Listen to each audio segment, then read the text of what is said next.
మా అక్క చాలా రోజులైంది మా ఇంటికి రాక. అయితే పిల్లల్ని చూసిపోదామని చెప్పేసి మధ్యాహ్నం వచ్చింది. ఇక బిల్డింగ్ మీదకి ఎక్కితే ఇక కొమ్మలు అందుతున్నాయి, అల్లనేర పండ్లు కూడా తెంపుకుందు పా అని చెప్పి పైకి తీసుకుపోయి ఉంటుంది. తెంపిన తర్వాత ఉంది, కొద్దిసేపు ఉన్న తర్వాత వెళ్తా నేను ఇంటికి అని చెప్పేసి ఇక మా అక్క కవర్ పట్టుకుందా లేదా, ఇక మా పిల్లలు ఇక వెనకాల పడుతున్నారు వద్దు వద్దు అని.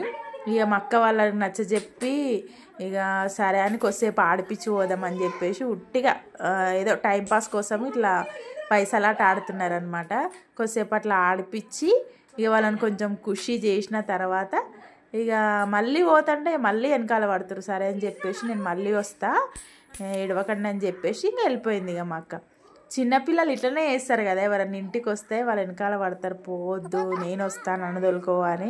మేము చిన్న ఉన్నప్పుడు అయితే ఇట్లా ఏం చేయలేము, కాకపోతే వాళ్ళు పోయేటప్పుడు పైసలు ఇస్తారా లేదా అని చూస్తుంటాం అనమాట. అదొక మంచి మెమరీ మాకు.